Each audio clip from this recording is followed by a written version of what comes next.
Hello, everybody. My name is Evan, co-founder of Flight Simulation Association, and welcome to the X-Plane Past, Present, and Future webinar. Very excited to have Marty, Austin, and others from the team at X-Plane joining us on Flight Simulation Association today. Now, this will be a little bit different than the typical webinar that we see on Flight Simulation Association. Normally, what we're doing here is getting folks who are experts in certain areas like virtual reality to come on and share slides and kind of give a bit of an informal educational presentation for people. Today it's a little bit more of an interview style, questions and answers, but it's really exciting content and should be a lot of fun. Now we're coming at you live from EAA AirVenture in Wisconsin, the biggest air show in the world. Marty and the team are there right now. I'm not, of course. I'm very jealous that they get to be there while I don't. But they had a massive storm come through last night, so we think everything's good. We did some testing this morning. We tested yesterday, but as we all know with live stuff, it all comes down to the day of. And so if there's anything that goes wrong, Marty and I met a couple of days ago to record a backup video that we can play if we have to, but I think everything's going to be good for a live presentation. Marty's here waiting in the green room right now, and we'll bring him on in just a second. For those of you who are joining us maybe for the first time or haven't been on some of our webinars in the past, if you like this kind of content and if you'd like us to continue doing it, we'd appreciate your support with a subscription. You can become an FSA captain for $3 a month. That helps us to cover the costs of running the website. Plus you get great perks, things like product discounts, access to our Discord, and more. So if you're able to help us support the cost of the website, we sure appreciate a subscription at flightsimassociation.com/membership. And a big thanks to all the FSA captains who are watching with us right now. Today's agenda, we're going to start with a conversation with Marty, marketing at X-Plane. Marty is a good friend of mine, been a supporter of ours through Flight Sim Expo for several years. And we're going to just chat a little about the past and the present and a little bit about the future of X-Plane, where this platform has been, how it got started. Many simmers may not know the role that X-Plane is playing in commercial pilot training right now. So we'll have a chat about that. After that's done, we're going to share some screenshots and some videos, including some never before seen public footage of what may be coming next in X-Plane. That'll be in about 15-20 minutes. And following that, and this is news as of just a few minutes ago, Austin Meyer himself is going to be on, the creator of X-Plane, answering your questions. And X-Plane is doing this live with you to get your feedback, get your reactions, and hear from you. So we're super excited to have them on, and we'd love for you guys to send in your questions and share your reactions. That's a big part of what this is all about. So if you have a question about the future of X-Plane that you'd like to share, you can start sending those in anytime. You can do that on the Flight Sim Association website as a first officer. You can send it through the captain chat if you're a captain, and on Facebook Live and on YouTube we'll be taking comments and questions there as well. So send those through. Phil, who's the other half of Flight Sim Association, will be collecting those in the background. We're going to save all those questions until Austin is on at the end, and we'll get started with those questions at that point. So I think that pretty much covers my introduction. I'm going to bring Marty up on the screen now. Marty, you are live with us on Flight Sim Association. Thanks so much for being here. Thank you very much. It's a little bit of an odd morning here. It's very quiet. It's very beautiful. The sun is out, but last night we had a massive storm move through, and it was actually so serious that the EAA actually started busing people out of the campgrounds into shelters. So it was a little bit scary, but everything's fine this morning. We're looking forward to going back to the show. I understand that they have a record crowd here, That's which is amazing. fantastic. Really good Last to see. year they were. Right. Yeah, and I saw you guys were there with the Glime booth as well. We saw a couple of pictures and videos of that a few minutes ago, and been seeing some pictures on social media. So it looks like a great show so far. Right. Okay, Yeah, well, it is. It's been a fantastic show. We've made some great. Very good. Well, let's just jump in here, and we'll ask you a couple questions, and then we'll get into some screenshots and some pictures. So for those who don't know you and maybe who don't know X-Plane, let's just start with your name and what your role is at X-Plane. Yeah, Marty Arant, and I've been working with X-Plane for about 8 or 9 years. I've known Austin actually for a lot longer than that, but I handle the Steam account with X-Plane. I work with our distribution partners. I handle the press releases, and my favorite function actually is working with our commercial and professional accounts, which is, I think, becoming more and more important with X-Plane, and that we are a certified component of a lot of the training sims that are out there, and we've got more and more accounts, and we're picking up more accounts even here at Oshkosh. Yeah, and we'll talk more about that in just a moment. So maybe for those who don't know, and I can't imagine there's too many out there, but if you're new to the community, you started playing a flight sim on Xbox yesterday. Maybe you can just tell us a little bit about what X-Plane is for those who don't know about it already. X-Plane very simply is the most realistic desktop simulator on the market. Now, when I say realistic, I'm talking about its ability to accurately recreate the actual flight dynamics and parameters of a real aircraft. And this is something that's really important for real world pilots and even the simulator enthusiasts that want to experience how a real aircraft reacts and operates. Uh, and that's why it's really important for student pilots or students in aviation courses. I mean, can you imagine someone training on a simulator only to find out when they get in the real aircraft that it doesn't operate like a aircraft? And that's one thing that X-Plane has always been absolutely top notch at, and that is recreating the actual real flight dynamics of a real aircraft. Yeah, and we do a lot of surveys and a lot of talking to various content creators to help build the content on our website. And one of the things we always heard was, both flight dynamics for X-Plane, but the other thing was so much of the systems in the airplane are just out of the box ready to go. So you don't have to be searching for a whole bunch of different add-ons and mods and DLC. You can basically jump in the Cessna 172 and use the G1000 or use whatever GPS is there as it's meant to be used. And I think that's a great testament to your focus on training. Right, yeah, just to give you an example also, the Cessna 172 is used by most of our commercial partners, and it's out of the box. So the FAA comes in, they certify it, and that's an out of the box product with no add-ons added. Yeah, that's great. Okay, so tell us maybe just a bit about your background. How did you, well, first of all, maybe did you get into aviation first, or did you get into, flight simulation first? What's your background in sort of simming and in flying? Oh my gosh. Let's see, I bought my first version of BAO Flight Simulator, version 2. This was actually the first version for the PC. I had an IBM XT for my business. And that was in 1985, if you can believe it. So BAO was the actual developer of Microsoft Flight Simulator. They licensed it to Microsoft to publish, and then Microsoft ended up buying the product. But so that's how long I've been doing simming. I guess that kind of dates me, figure out that I'm probably at least 50 years old by now. But yeah, I got my pilot's license in 1972 at Santa Monica Airport in California. Interestingly enough, GA was so big at that time that Santa Monica was the busiest single runway airport in the world. And that was not by, obviously, by passenger volume, but by actual takeoff and landings. So I've been in the business for quite some time. I was somewhat inactive for a couple of years, but then in 2004 I bought a Cherokee 140, got my instrument rating, my multi-engine rating, and my commercial rating, and I've got about 1,200 hours of flight time. That's great. I normally ask people if you got into flying first or if you got into simming first, but in your case, Oh, obviously it was flying because there wasn't really a flight sim I, back in those days, right? I was a pilot in 1972, so I remember getting the first simulator. As I said, it was the BAO simulator, and I was in heaven. I mean, I couldn't believe it. The graphics were so crude. There was no sound. I mean, it was a click sound for your engine, Yeah. but there was nothing like it at that time, and it was just amazing that you could actually, fly a simulator and simulate an aircraft on your on your desktop computer. Yeah, for sure. So then how did you get involved in X-Plane and kind of what drew you to getting involved in this particular simulator? Uh, Well, I've known Austin number one since the 1990s. I was a board member and technology director at AvSim, which is obviously a large flight sim news and forum site. And Austin would come to our conferences every year and demonstrate X-Plane. So I've always been an admirer of both Austin and the X-Plane platform. I knew even back then, uh, when X-Plane was very new, that flight dynamics and the performance in X-Plane just exceeded anything else on the market. Yeah.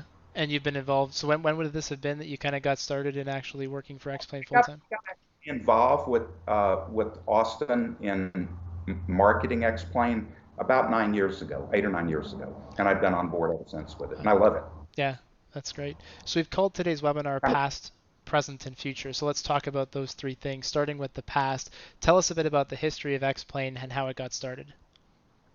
I'm gonna let I'm gonna let Austin do that when we're done. Okay. But I'll just say this. Austin created X-Plane for himself. I mean, he created it because he was a pilot and he wanted something that flew like a real airplane. So he built the simulator from that point. But I'm gonna let him go into that when he gets up here, because I'm sure he can give you a full history of how X-Plane got started, and everything that's happened in really the last 25 years now. We've got 25 years since X-Plane came out with the first version. So Perfect. that's time, Okay, so we'll tee him up for that. So let's talk about the present now. And we obviously know about the home version of X-Plane 11.5 that we all have access to. Where else is X-Plane used today? Is it a factor in pilot training anywhere? Absolutely. We have got literally hundreds of educational institutions around the world, high schools, junior colleges, aviation academies that use X-Plane every day to train students. We have a number of companies that actually build BATD simulators. These are training simulators. They're not the full, of course, motion simulators that the airlines use, but a couple of companies, like, for example, we have a brand new one that just came on board with FAA certification a couple of months ago called SimBird, that are building a low-cost simulator. Gleim, who's been with us many years, is very well known in the training market. They have a certified simulator using X-Plane 11, and Precision Flight Controls, which actually builds full motion cockpits using X-Plane. Plus, Yeah. we have a lot of also of large multinational companies like Boeing. Some of these companies, we don't even really know what they're doing with X-Plane, but they are using it because we get the orders. Yeah, I was going to say in my own commercial training, that's what we use as a precision flight controls device with X-Plane 10 at the time on it. And I didn't really know as much as I do now about flight simulation, so at the time it didn't mean anything to me. And now that I think back on it, I'm like, that's cool. Like I was using X-Plane in, professional flight training, and basically the benefit of all that commercial work that you guys do is given to us end users for a fraction of the price that we would have to pay if, it was just us. I think the commercial piece to it really allows us simmers to get a great benefit out of the work you guys do. Right, right. The other market that we have that a lot of people may not be aware of is that we're on mobile platforms. We're on Android and we're on Apple. And we've had over 1 million downloads of X-Plane Mobile. And the interesting thing is over the years, and I've watched this happen, that the platforms have kind of come together in the fact that the coding that is now used in the mobile version is basically the same coding that's used in the desktop version, to the point that the flight modeling is the same. So you can go out and download X-Plane Mobile at no charge. We do charge for scenery subscriptions, and we do charge for the aircraft add-ons. But you can download that free of charge and run it on your iPhone, on your iPad, or on your Android device. And on Linux on desktop as well, right? On the desktop version, we support PC, of course. We support Apple, Mac, and we support Linux. Yeah. Okay, so I guess we'll move into the future then. You've published a few teaser videos on YouTube recently. We're going to see those in a few minutes, one with a new lighting model, another one about an aircraft. What can you tell us about the future? Is there any more coming? And before you answer that, do you want some screenshots right now? Yeah, put up some screenshots, and I'm actually going to turn that over to Austin to talk about the future. Okay. I don't want to I don't want to step on anyone's toes by saying the wrong thing, but I think he's got some prepared comments on that.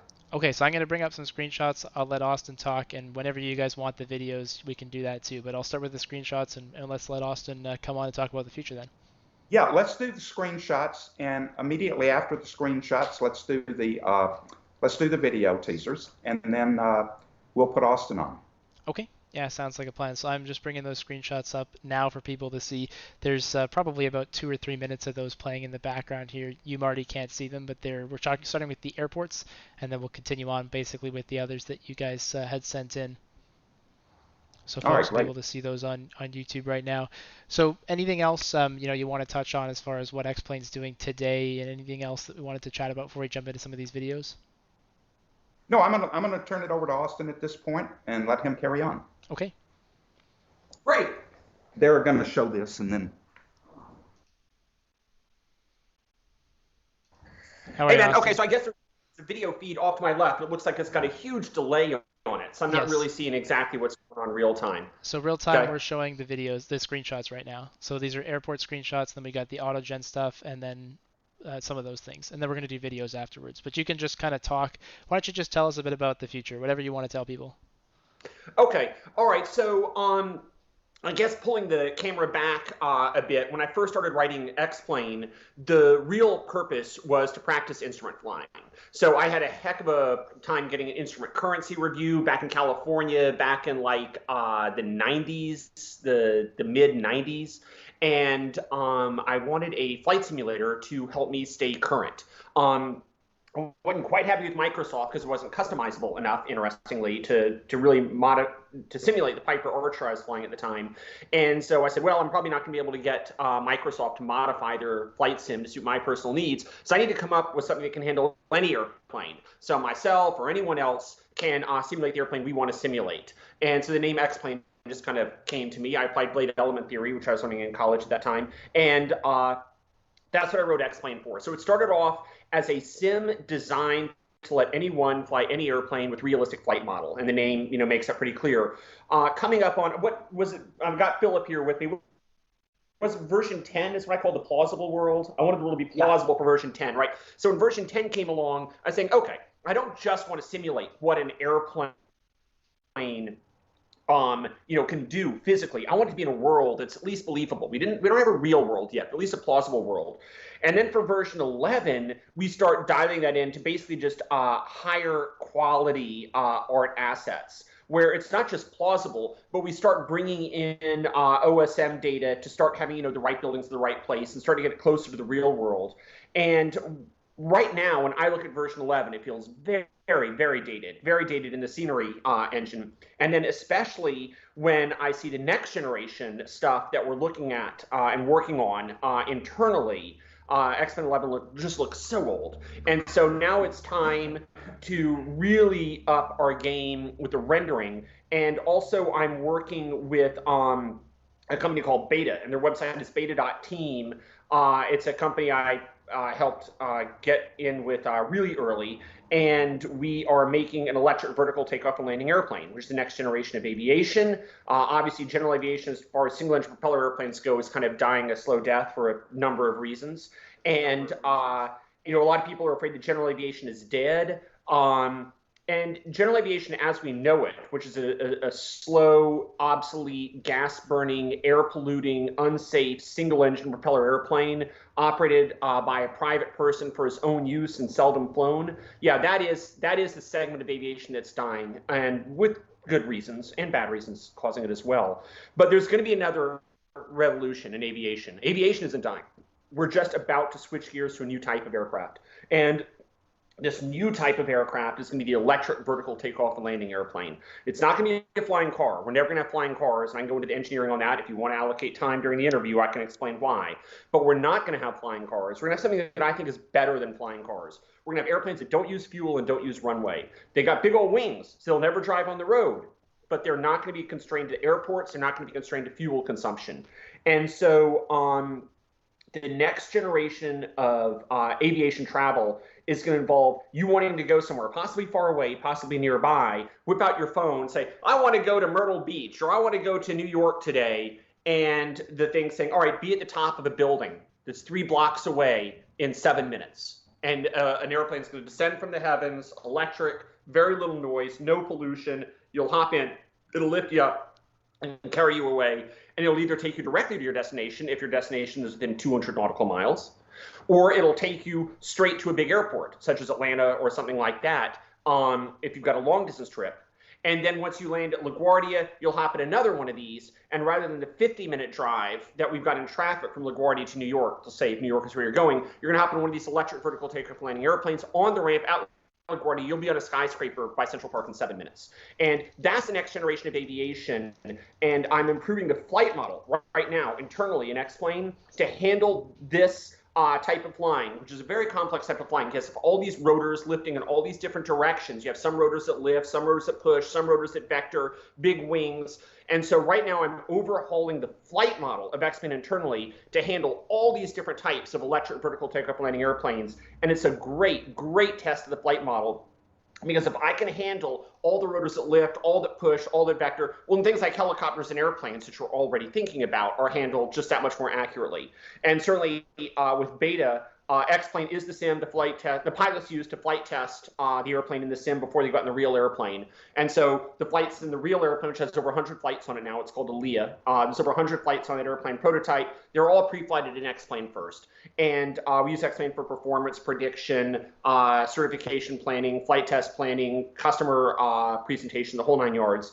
And So what we see going on right now, to come back to your question, the future of X-Plane, is I want rendering that's much, much better than we have now. I want a flight model that's good enough to handle these incredibly aerodynamically complex airplanes to an engineering level of accuracy. And that is my near-term goal. And we're realizing that goal internally. And then at your show, I guess you have a show coming up in San Diego, I think it is, in a few months. We're going to go ahead and show what we have then. We're going to show you what we've assembled so far and then tell you how you can get it at that point. Okay. Do you want to do a couple of those videos now? I see some questions in the chat about trees that I think might be answered by that. Sure, yeah, pop up the video. And I don't really see any video here on the computer I'm looking at. And then the computer I've got over the side has such a delay, it's kind of useless. But pop up the video and just tell me what you see, and I'll take your word for it. Yep, no, I will. So I'm gonna mute us. We'll play the videos, and then we'll come back, and we've got lots and lots of questions for you. So let's bring up those videos right now, and then we'll go from there.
Right, so lots of great reactions. We were just chatting with X-Plane and the team as you guys were reacting to the trees, reacting to some of those videos. I know people have seen a couple of those, but the trees were brand new. So Austin, now that you've sort of seen all three of those, and before we start into questions, any kind of comment that you want to make about what people just saw or what you just heard them react to?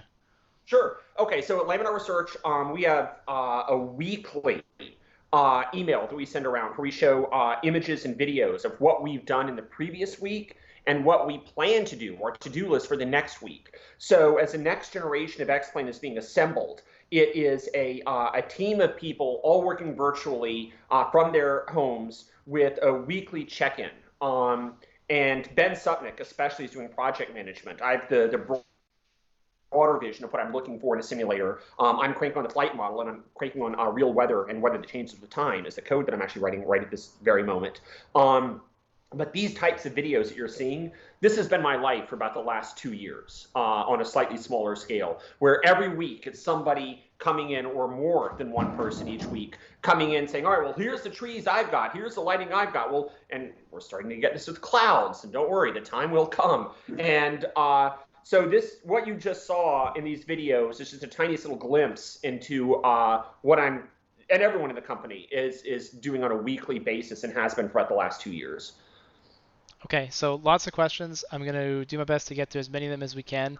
And let's start with the one that a lot of people have asked. Basically, is this X-Plane 12? Is this X-Plane 11? Are there major development changes coming to X-Plane 11? Or are what we see right now, is that going to be whatever's coming next? Sure. Okay, so the way I would phrase this is the version number is not the most important thing in the world. All the version number determines is whether you pay $59.99. And since we go for, 5 years on X-Plane 11 for a total of, $9.99 a year. Oh, no, can we afford it? Yeah, and all the free updates, So what is a version number? A version number is whether you pay $59.99. I'm going to say that's about the least important thing in the entire world, right? Whether you pay $59.99 once every 5 years or every 6 years. So I'm not really getting hung up on the version number. What we're doing is we're building the next generation of technology. I mean, who knows what we're going to call it, and who knows how we're going to price it, and who knows, we haven't decided all those things yet. What I'm building is the next generation simulator engine. And at your show, by the time we get to your show in San Diego, we will have our ducks in a row on what we're going to do with labeling and pricing and all that kind of stuff. And we'll have, I'm sure, a more coherent video that shows the whole sim from beginning to end in a more coherent manner. So, regardless of what version number we call it, this is what's coming next. Okay, lots of questions about seasons. There was a bit of a hint in that trees video because I saw it said spring, fall, summer, and winter. So can you talk at all about what type of season modeling might show up in the future? Sure. So people have been asking for spring, summer, fall, winter seasons forever. And if I was to code it, since I find that to be, a somewhat important feature, not a top feature, if I were to code it, I'd probably say, oh, set your time to spring or summer or winter, and then it'll load the art assets, for that time of year. We're done, ship it, go. But when I started getting the videos in from my team, they were like, no, that's not good enough. They literally wrote shaders to interpolate between one season and the other. And the interpolation you saw involved trees being kind of randomly chosen to be fall or summer. And since this video was produced, that video is already obsolete. Last week, I got screenshots from one of my Eastern European artists that assembled this, and he's now got Perlin noise to get the trees to kind of go to the fall leaf peeping colors, kind of like in groups, and kind of Perlin pseudo-random groups, not just randomly splattered all over. And so literally the image you saw is already obsolete. But we are absolutely getting seasons, and it's not just 1 of 4 seasons. It changes over time in groups with a shader that interpolates between the seasons. And the shader doesn't just interpolate based on the seasons. It's based on the latitude as well, because summer in one area is still kind of more like fall in another. And so it's at least a 2-dimensional interpolation based on both time and latitude. And it's an interpolation in 2 dimensions between all these different art assets. What that means is no matter what you see, you ain't seen it all. And so there's going to be an infinite variety of imagery that you'll be able to see in both time and space. Okay, talking about weather still and kind of related to seasons. Manfred, FSA captain, the display of weather's looking good. Clouds. Let's talk about clouds. Are you going to switch to volumetric clouds? When can we expect that? Yes, okay. The answer is, I'll just let that cat out of the bag. Yeah, we're doing volumetric clouds internally right now. I'm flying them right now. When I used to fly my Columbia 400, which would go to about 17,500 feet, happily. Cloud tops will go sometimes to 35 or 40,000 feet. And so that Columbia 400 could make it only about halfway, right, up the base of a nice big thunderstorm. I fly a Lancer Revolution now, it can go up to 28,000 feet. Well, the thunderstorms can go up to 35 or 40,000 feet. So even my Lancer doesn't quite get over the top of the really serious storms. And when you are flying a light airplane, especially through the southeast in the summertime with all these big vertical clouds building up, you get the sense of being like a tiny little ant, wandering around an obstacle course that's miles high. And the ability to get over a cloud is like first and foremost in your mind. It's like, well, can I get up over that cloud, or do I have to go around it? What is my option? If I'm here, the cloud's here, my airplane capabilities to go this high, can I make it over? Do I have to go around? And it's a constant decision-making process. And when you're actually up there in the sky in a light airplane, you become very aware of how big nature is and how small you are. And a thing that I want to be able to communicate to my customers is that feeling of being like this tiny little mosquito or ant. I guess mosquito is a better analogy, kind of wandering around the sky, trying to get around these just unbelievably huge clouds. And then what's the decision-making process you go through? And X-Plane 11, I think, failed in that pretty spectacularly, because the clouds were so distracting with these two-dimensional billboards coming at you from angles, and they were so low res, you couldn't really tell what they were. You didn't get that feeling at all. But it was about a week or two ago when I got the first generation of volumetric cloud rendering from Ben, that in X-Plane, I actually had that feeling I get in the real airplane of being an infinitesimal little flying object with giant cloud stuff above me. And I'm asking the question, what kind of climb capability do I have to get over this problem? Or how much am I going to have to go around my way to get around it?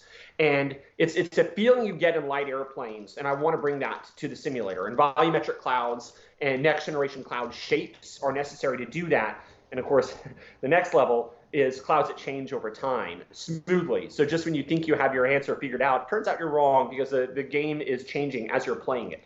And that's another thing that I want to bring in the next generation engine, and I've been coding that for the last few weeks. I'm starting to test it now internally. Will you see in those new clouds ice forming on airplanes? Will you see things like snow collecting on airplane surfaces?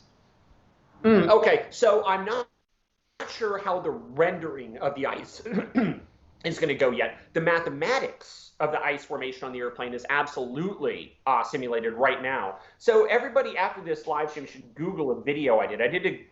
Chris, Phil, do you remember the search terms, the icing video I did, right? The ice on 844X, right? Well, it's an Austin Myers blog. It's like 2 blog entries ago. Ice doesn't do what you think it does. Yeah. Ice, like the ice myth busted. What does ice really do to your airplane? I did a pretty involved video on how ice impacts real aircraft, as we learned, as we do in aviation sometimes, the hard way from an accident.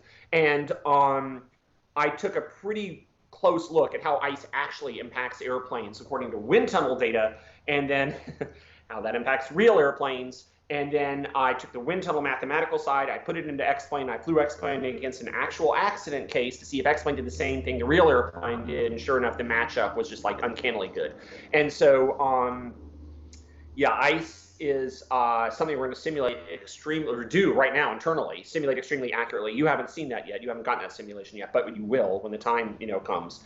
And I've got artists looking at rendering. Rendering ice is always going to be tricky to do, because ice only builds up on certain parts of the plane, not other parts of the plane. So I'm not quite sure how good the rendering of the ice is going to be, but I can promise you the mathematical modeling is pretty much spot on. Okay, lots of questions around what Microsoft is doing as far as like streaming scenery data into the simulator and pulling stuff live and then converting ground textures to satellite images. Is that in the works for X-Plane at all? No, I've never been a fan of the way Microsoft does scenery. Everybody keeps saying orthophotos. Well, first of all, I probably only got about maybe 30 minutes Microsoft 2020 or whatever the new sim is called, because I had to try it. And I recall, flying like over my house, and the trees look like these big melted blobs. I couldn't really see my house with these big melted blobs. I'm like, let's go over to the shopping mall, look at all the cars. And I kind of get close down to the cars. They all look like, it's like post-apocalyptic. The cars are like these kind of melted, they look like turtles that have been painted like cars, and all the polygons are melted into pavement, and it looks like the paint all melted and spread out over the pavement. And so what Microsoft does is they get just this image that looks exactly like the real world. It's say 3,000 feet and above, right? At 3,000 feet above, it is just dialed in. But then you get close, and all of a sudden the limits of the technology suddenly start boiling to the surface, and everything looks like it's a post-apocalyptic, dream state of melted polygons. And then the sim is always kind of stuttering as it's loading all these assets in. It's just not the way I want to build a sim. It's just not the way I'm going to build a sim. Instead, what I do is I have artists build the best assets they can and then apply them using the best data we can get. And so, no, you won't actually see your actual house. But whatever you do see will be a crisp, clean, actual building with trees that you just saw, crisp, clean trees moving in the wind. And that's what I look for in a sim. I'd rather do a really good job of building a believable, plausible world you can operate in from a scenery standpoint, where all the buildings and trees, of course, the buildings are based on whatever OSM data we can get, showing where buildings are. Of course, the trees are the appropriate types of trees for the region. Of course, the leaf colors change with the seasons and the latitude. Of course, we want it to be real. But I prefer to go start with the first principles, the high-quality art assets applied as intelligently as possible, so we don't get into this whole low resolution, everything falls apart when you get in close.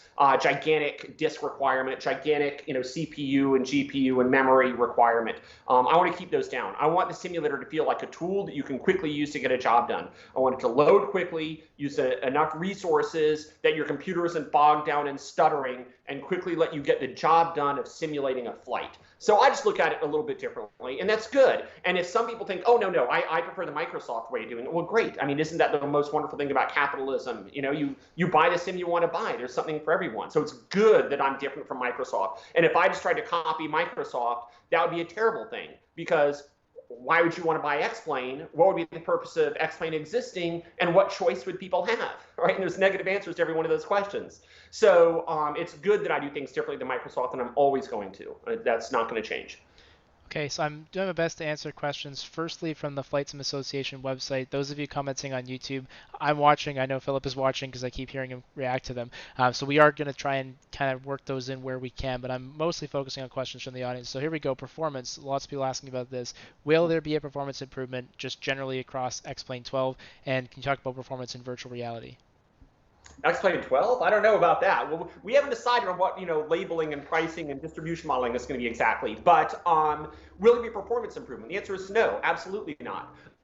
When we have these much higher resolution trees, volumetric clouds, which I guess I'll let the cat out of the bag a little too early there, but all the physically based lighting, and this next gen lighting, it's not just lighting we tune to look better. Ben Sutnick, the kind of the lead project manager on this whole thing, he's like measuring the watts per square meter on the airplane coming from the freaking sun, okay? He's literally doing physically based lighting. And so what we're seeing with X-Plane is physically based lighting acting on a blade element theory airplane. We're getting down to first principles, not just in the way the airplane flies, which has always been pretty close to first principles. We're getting down to first principles in the freaking scenery now. So is that going to be a performance improvement over the hacks and the fakes that we've done in the past? No way. It's going to be a performance decrease. Of course, you're going to need higher quality hardware. But what I want to see is a more efficient use of the hardware you've got. I want to see like 10 times the realism and accuracy in math for 1.5 times the CPU demand. You see, I want to be more efficient about what we do. And I want that cooling fan on your computer to be running at full speed while all those CPUs are, packed at redline, and the GPUs at redline, and the whole computers overheating. That's what I want to see. So is it going to require more power? Yes. Is it going to be a lower frame rate for a given piece of hardware? I'm sure it will. Although, hold on, let me back up just a little bit. In X-Plane 11, you can switch between OpenGL and Vulkan. Our next generation technology we dismissed with OpenGL, okay? So we are hardwired straight to Vulkan. And I can tell you that at least on the initial tests that I've run, I was running way, way, way faster with the next generation engine than I was with the old one. But that wasn't with all the new stuff dialed in to use that power, you see? So we may run slower, but it's only because we're doing more. What I want to see is more efficiency.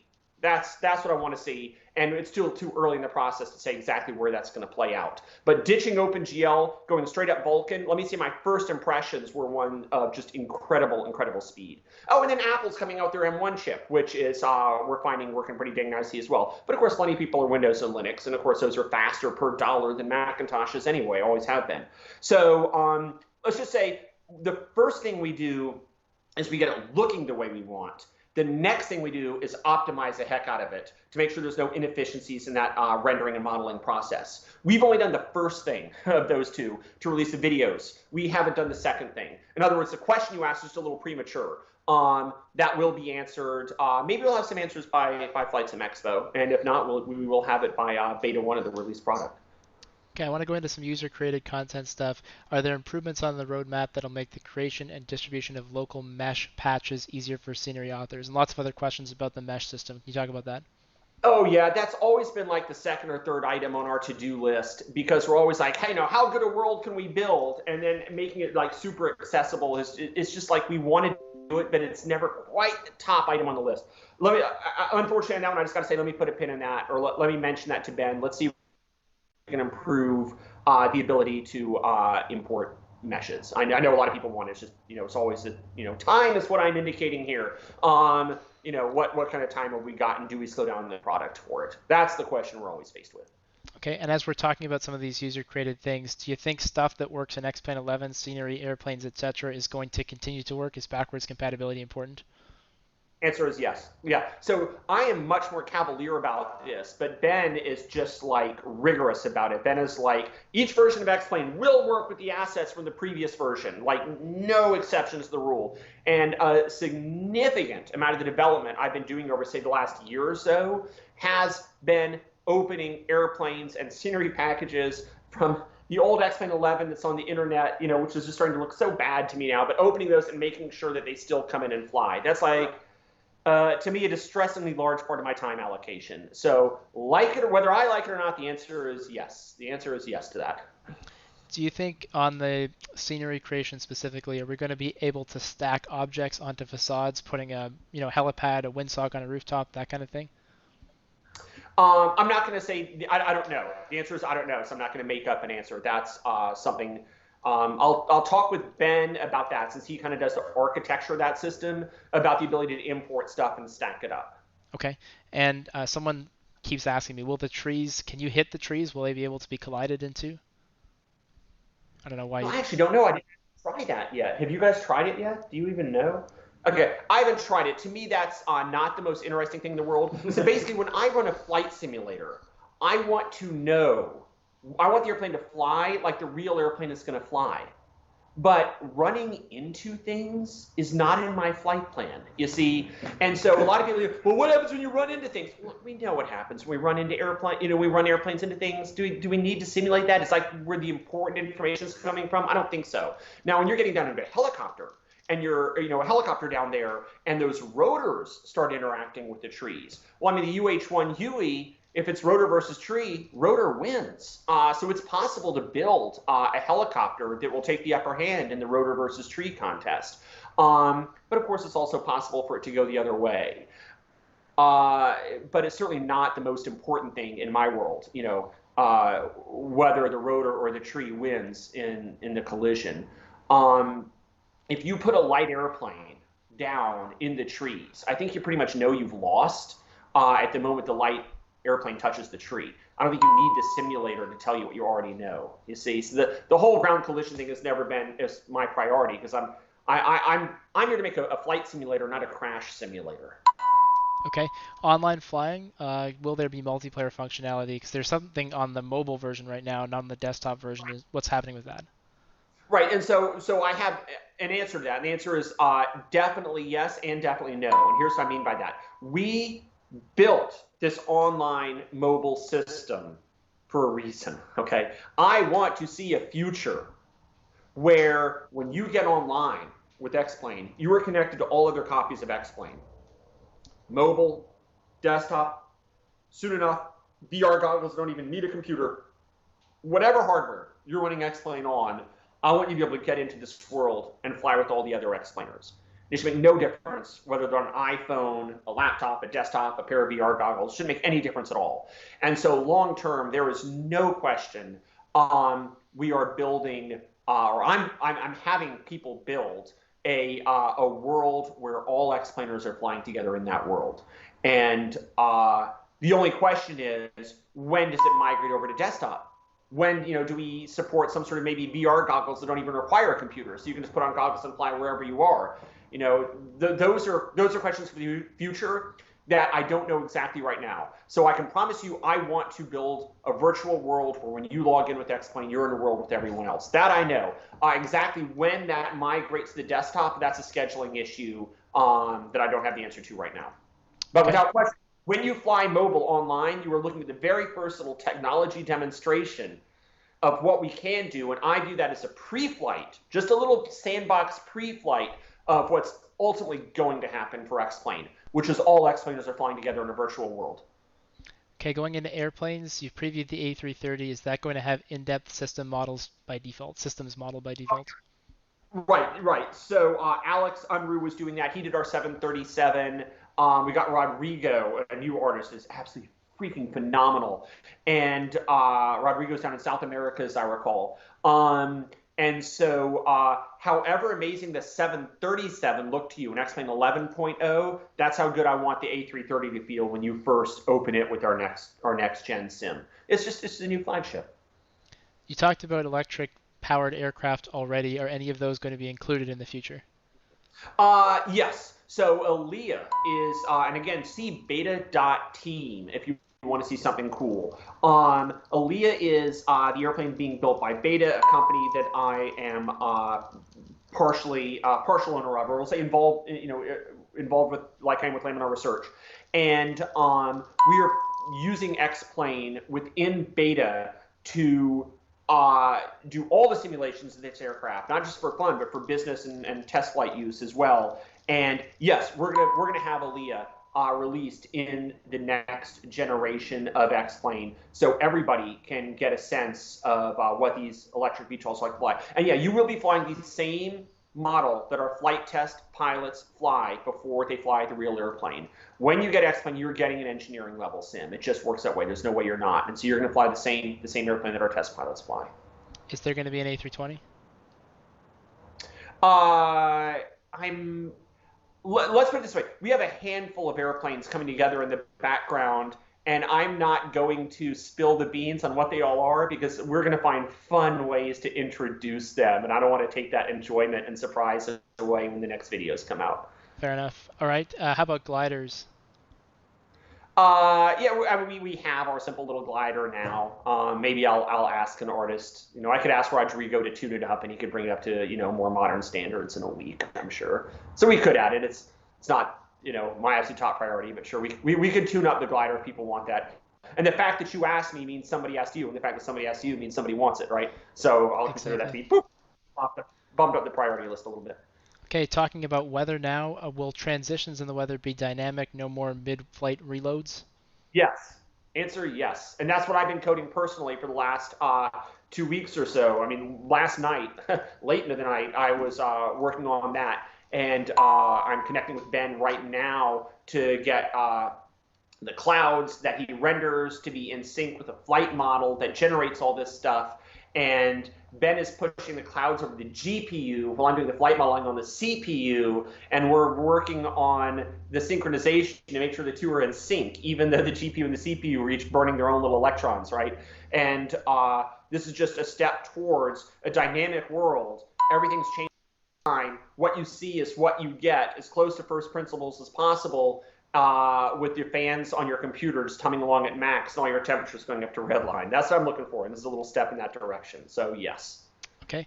And what about things like wind in valleys, mountains, maybe the terrain affecting clouds? Is that kind of thing going to be taken into effect? Oh, interesting. So I haven't really gone very far down that road yet. Right now, even in X-Plane 11, the wind kind of follows the terrain a little bit when you get close in, but the clouds certainly are not smart enough to do that. I don't know, maybe I could dial that in a little more. I mean, what I'm doing with the weather right now that I've been working on for the last several weeks or so is whenever you enter the weather in the user interface, I want to build that pattern mathematically as accurately as possible, and then have Ben render that pattern visually as accurately as possible. So I'm trying to follow the UI, the interface has been requested by the user, and I'm also trying to follow the real weather, where I get all this way more real weather data now than we ever used to in X-Plane 11. I want to get all this real weather and really come up with a dynamic changing model. And I have that now. But I'm following the model that has been distributed by the NOAA, which at a global scale is not high resolution enough to actually go up and down every hill and valley and mountain. So that's a level where the globally available data, or the real weather, as I call it, is simply not available, and where the user interface simply doesn't handle that, because the user interface gives you weather for the entire region.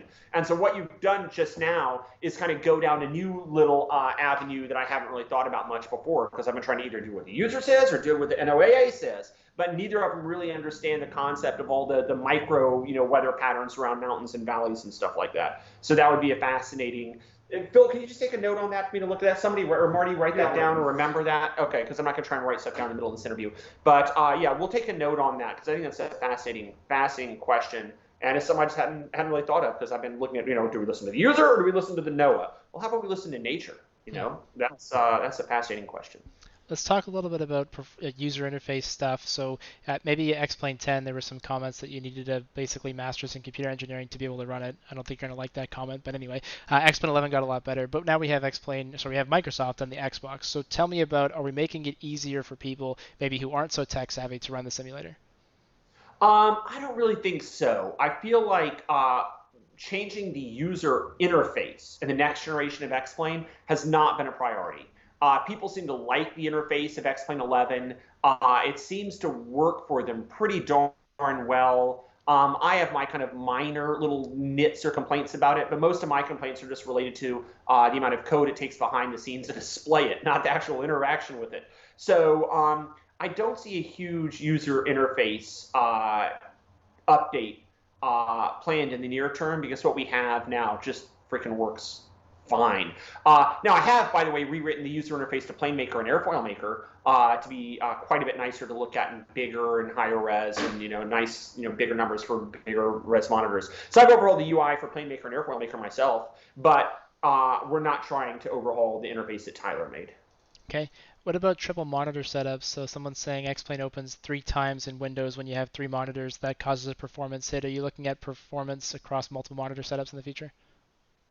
Oh, yeah, well, absolutely. But, I mean, pixel fill rate comes down to video cards and shaders. And so looking at, yes. Able to make any better? No promises. Let me step in here. If you're opening 3 separate windows on 3 monitors, you're doing it wrong. So what you should be doing, and this is what all the professional simulators, all the certified PFC, Gleim, Simbird, all those simulators are doing, is they are stretching 1 window across 3 monitors. And that is so much more efficient than having 3 separate monitors on, 3 separate windows on 3 monitors. So if you're getting 1 window across 3 monitors, you're getting almost like 95% of the frame rate that you would get on 1 monitor, because that's just GPU. If you stretch out 1 window over multiple monitors, you are using more GPU. If you're using 3 separate windows, you're using 3 times as much CPU, which you don't have. Got it. So that's the answer.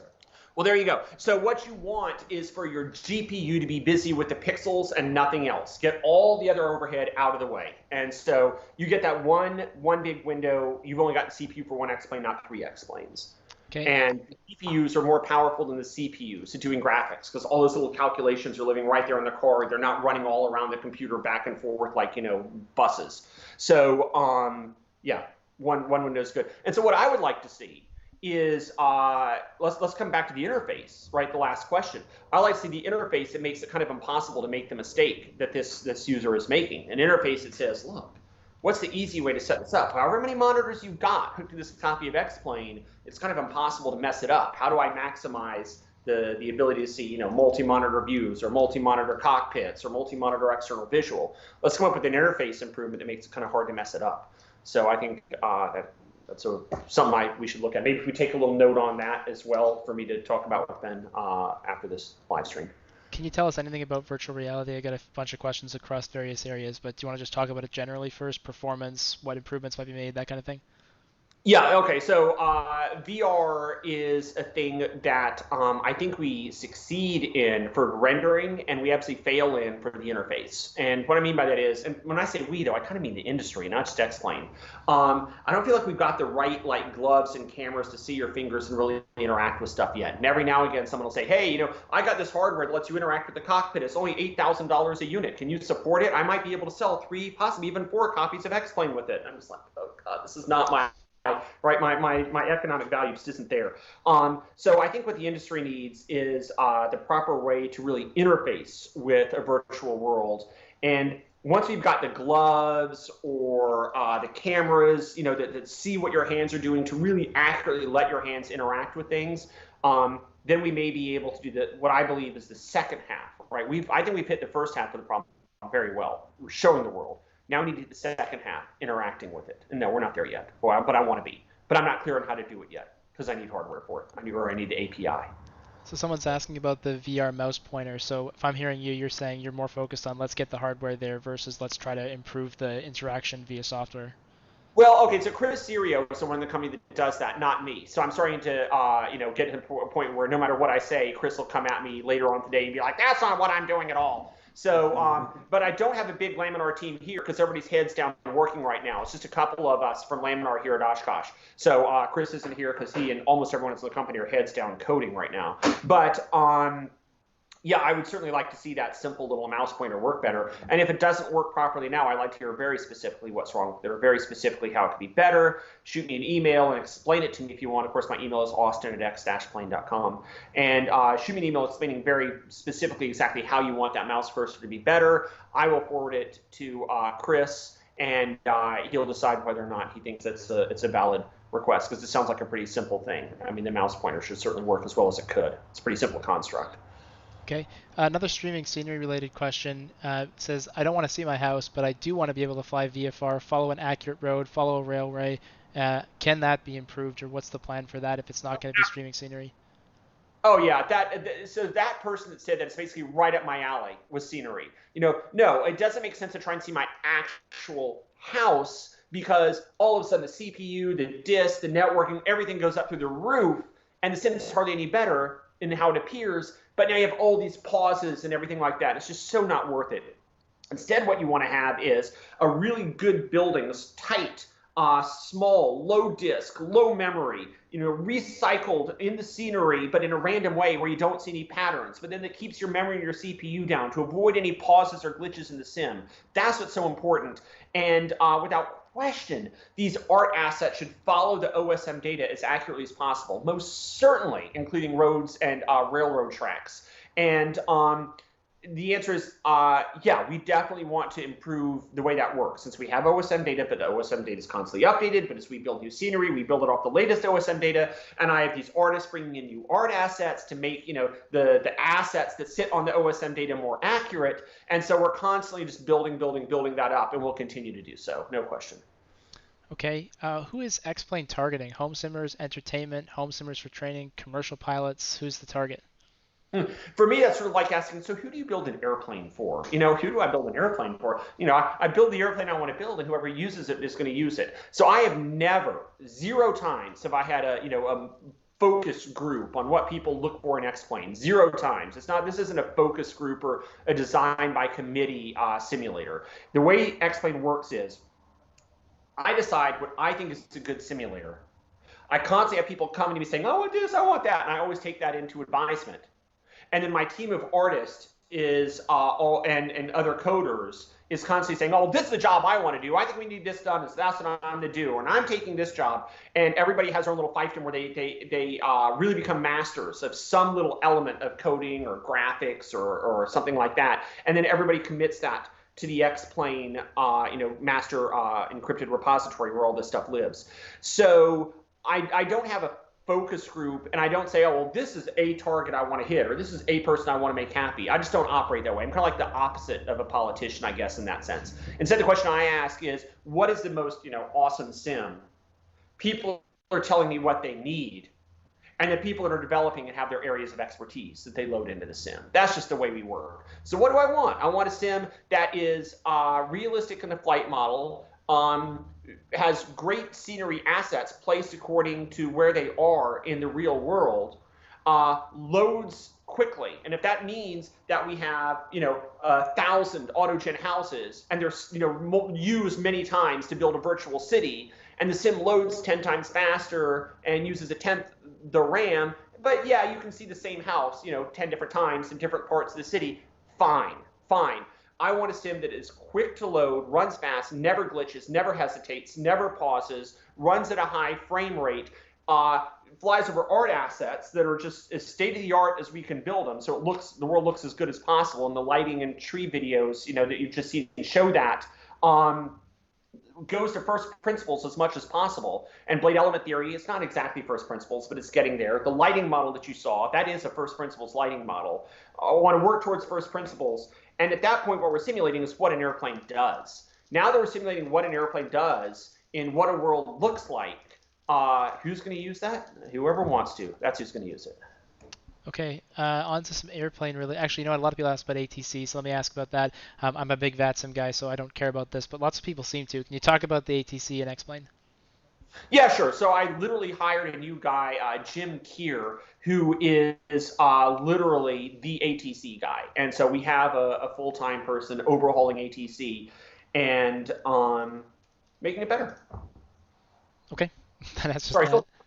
I'm not going into the details of the ATC. So all right. So I want you to have shown up for this for a reason. So I'll give you some little gossip. I'll air a little dirty laundry here. So I wasn't totally happy with Chris Serio's ATC system, so I wrote my own, and I presented it to Laminar Research inside the company in-house. It was like, look at my ATC system. I think it's better than Chris. And everybody in the company kind of looked at it and rolled their eyes. It's like, no, we're staying with Chris.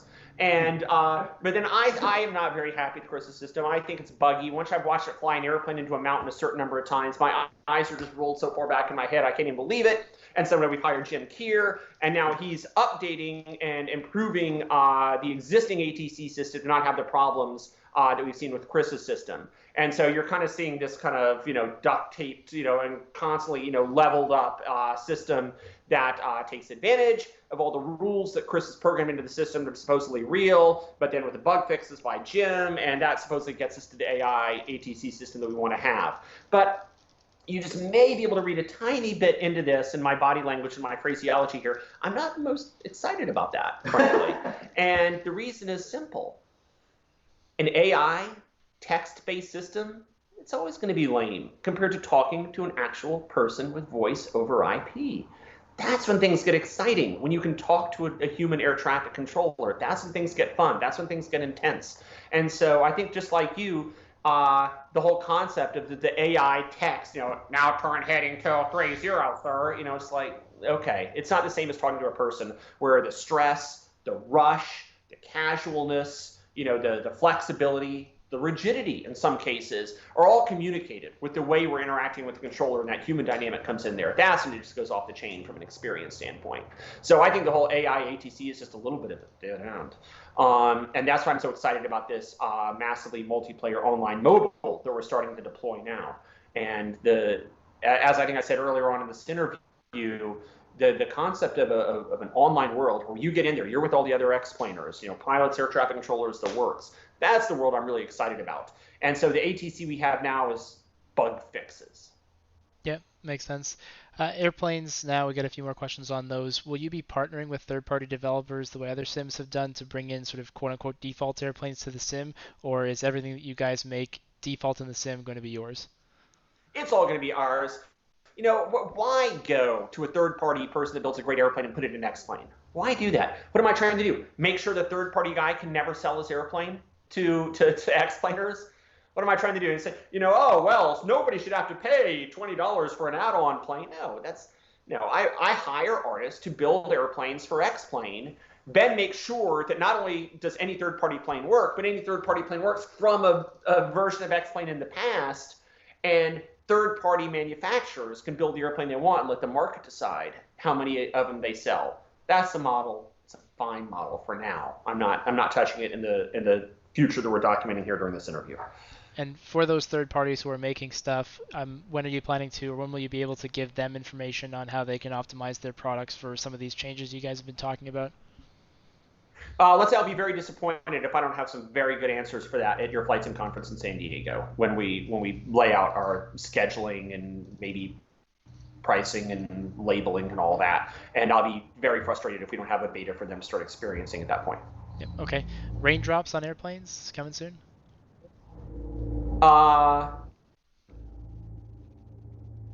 Why take away the fun? You see, I've got some videos in my mind, much like the lighting and tree videos. And sometimes if I give too much away in this interview, it takes away a little bit of the fun, of seeing things for the first time in these videos. So let's just say interacting with the weather has never been a thing that is anything other than of top importance to me, right? Because that's really when you know you're flying an airplane, when you're really interacting with the weather. That's when you realize how small you are and how big nature is. And that's what I want to communicate to people. And so I think that's certainly a part of the experience. Yeah, okay, perfect. What about Nav Data? People are asking about whether there'll be some kind of a built-in updater to the system. My question. So they are, of course, the next generation is going to ship with newer Nav data. There's also more data that we take advantage of. For example, we have all the airspaces in there, and we have the airspace data integrated into the ATC system. So it's going to know, oh, this is the Columbia Metropolitan Class Charlie airspace, and the controller is 133.4 when you go into this airspace. So, and this is data that we generate from Arant data, obviously. So if you have a Navigraph subscription, or if you have a subscription with Aerosoft Nav Data Pro, obviously you can pull monthly updates every 28 days if you want. And it will not only update the approaches, the SIDS and stars, and the waypoints. Oh, we got Vfr waypoints now. So just last week I put it in so that you can see and explain the VFR transition into Oshkosh with like Parkaway Lake, Green Lake, Ripon, and all those waypoints that they show up with their little flag and their name and stuff like that. Yeah, but with a nav data update, you get all of this plus the ATC data plus the airspace data. Yeah, but I don't think we're going. I think the question was aimed at, like, will X-Plane itself have a nav data updater? And the answer is no, because we are not directly involved with Lido or Jeppesen or any of them. We are pretty happy with what Navigraph is doing, and we'll keep working with them for that. What about sounds? Any plans to change those sounds and particle effects? Oh, yeah. So Daniela is a new hire. You have not seen her work yet. And someone else from South America. And she is our sound guru. We have not communicated our new sounds yet to what Daniela brings. But we're going to have to do a video that's just about sounds. Well, and the sounds we're talking about are not sounds connected to aircraft. Let's put it that way. Yeah. Oh, well, that's only part of it. I mean, Daniela does airplane sounds that just have you like, oh my gosh, I'm in the airplane. Maybe we should release a video to YouTube that has no video. It's a black screen, but it's all the audio. And you're like, whoa, what's that? Oh my gosh, is that an APU starting up? Oh my God, what's that truck doing coming by? Oh my gosh, the engine's starting. Am I supposed to be here? We could come up with the most incredible YouTube video that sounds only. It's like, we're just, with only on the video will be a few words. Put on your headset. Yeah, so sounds, it's a thing that is so easy to forget because we're so focused on the flight model and the visuals. We totally forget about the sounds. But the first time you actually experience proper sounds in a simulator, it's like, oh my God, I'm actually there. So yeah, I've got an amazing artist on that, and we will see the fruits of her labor. We have these weird dings randomly coming through, and it was like quiet, and then as soon as you started talking about sound, they all started coming back. So I have no idea what's up with that, but that's very well timed. I'm going to have to try and diagnose it during the interview, I guess. I know. Whoever's doing it, though, that's brilliant. Any plans to explore a laminar research marketplace? Slack running. Somebody left Slack running on the interview computer. Just shut it down. Marty. I hate Slack. So hit Marty for us when you're done, will you? Yeah. I it was you, and there's something all right, now Philip's trying to work through the eternal list of giant icons. Did you get Slack? Slack is gone. Slack is gone. All right. Thank you for that. Any plans to explore a laminar research marketplace? I'm sorry, say it again? Any plans to explore a third-party marketplace within the game like Microsoft has done? A definite maybe. And the reason I'm a little bit lukewarm on that is kind of my inner libertarian comes out to a certain degree where I just say, look, whatever you want to do, do. And if anybody wants to sell the airplane, they can sell it. If they want to give it, they can give it. If they want to use xplane.org, they can use xplane.org. You know, I don't want to step on anyone else's toes. I don't feel the need to compete with everyone on everything. And the ability to download airplanes inside of X-Plane would be cool. I'll give you that. It would absolutely be cool if X-Planes were like Steam. But it's not my absolute top priority because I'm not in like a race to see if I can stop anyone else from being able to do it on their own. That's just not my nature. So that's always kind of like the second item on my to-do list, or third or fourth or fifth item on my to-do list. Okay, I think that probably is about where we're going to wrap it up. Are there any questions you wish that we had asked you? Anything you really wanted to talk about? I have one. Go. I'm really, really, really disappointed that no one asked why the symbols on the 737 nav display are so small and when you're going to fix it. So the answer is I fixed it a couple of weeks ago. That's all I'm going to say. There we go. All right, better nav display, better avionics. So Philip does avionics and nav, and that's a constant, ongoing march upwards. I got a comment. I just want to make sure that we heartily invite everyone to go to San Diego to FS Expo. Which is on what dates? On the September 24th, 26th. 24th through the 26th. Finally, a question I know the answer to. 2021. Of 2021. Okay. Got to get the year right. This September 24, did you say? Through 26. Through 26. 2021. All right. In San Diego. In San Diego, yep. And I'll be there, and I guess we'll bring a pretty decent laminar research contingent to this. I guess we will. We probably won't halfway it. Because at that point, I'm going to show what we have at that point in a more complete, shall we say, form rather than just these little YouTube videos, and then people can see what they think about it. Yeah, and so you guys are doing 3 separate things there. One is sort of a tutorial on systems operations, FMCs, McDo's. Then there's the big one on Saturday. I don't know how much you want to tease about that, but that's where I think we're going to talk a lot more about what we're doing right now, right? Basically, it's like, let's see what we've got type thing. Yeah. Well, I want to show the next gen simulator, say how you can get it, when, and I want to. X-Plane 11 is it's been a heck of a run, but it's looking very, very, very dated to me right now. So it's time for what's next. So you'll be showing that off on Saturday, and then Marty, do you want to talk about the landing competition on Sunday? We're still working on that, but I think I'll let Austin make some comments if he wants, or sure. Just hold it back and have a surprise when we get Okay, a guy named Jorg Reich had a ski chalet in the Black Forest of Germany.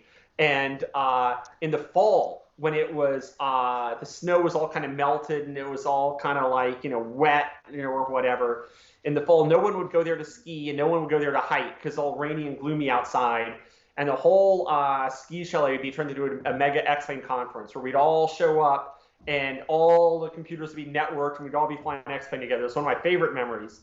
And late into the night we had a landing competition there. And it was still no ordinary landing competition. Some guys had built this incredible, like Dr. Seuss virtual scenery in X-Plane. It's completely unrealistic. Looks straight like it came out of a Dr. Seuss book. And we would try to get a 747 down into this 3,000-foot strip down deep in a valley, and then get stopped as quickly as possible. And to my absolute shock, Robin Peel won and beat me, to which I was extremely surprised and annoyed. But then again, I was also drunk. But So I would like to try and bring that fun to everyone at Expo. So the landing competition is not going to be like what we did last time, where it's like, okay, land the 737, now follow the rules. Now I'm going to come up with something that's freaking crazy. And if you can get the thing on the ground on the runway, you're pretty much already patting yourself on the back. And then we'll see how quickly we can get some big awkward bird stopped in some tiny little tricky to access strip. And it'll be you're not allowed to leave the pavement, and how quick can you get the thing stopped? And the only rules are no other rules.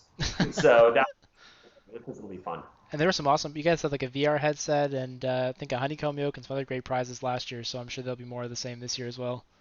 Yes, sure. Good prizes. Plus you get to compete on stage in front of Austin and everyone else. I think we made you do a flight last year, didn't we, Austin? Yeah, we did. And it's fun. I look forward to going again this year. We're gonna come up with something pretty crazy. Okay, guys. Well, I know you probably want to get back to the show at Oshkosh, so I think we're going to let you go. This has been a lot of fun. Thank you very much. I think the audience really enjoyed it. Folks in the chat, this is your chance to say whatever you want to explain real quick and say hi to the team. So maybe share what you thought of today's presentation, share what you thought of the trees and the other stuff that has been shared with you, because they'd love to read that. And Austin, Marty, if you guys have any closing words, anything else you want to share with people? See you in San Diego. And keep an eye on our YouTube channel. We're not done with the teaser videos yet. Yeah.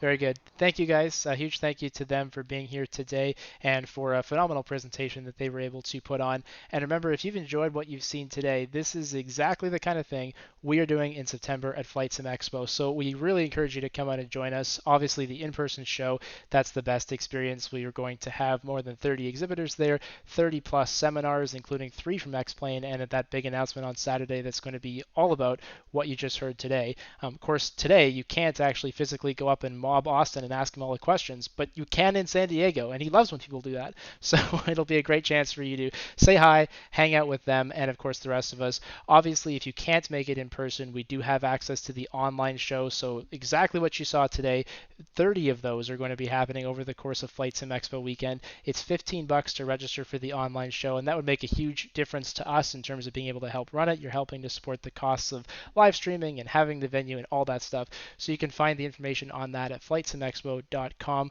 Again, you can help support us here at Flight Sim Association with a captain subscription for $3 a month. We're going to probably not be doing any more of these webinars until the show as we gear up for Flight Sim Expo, but lots more discounts and lots more to come. So again, huge thank you to Marty, Austin, Philip, and the team at X-Plane. We will look forward to seeing you hopefully in person in San Diego, and if not in person, then for the online show. Thanks again, everyone, and we will look forward to seeing you in San Diego.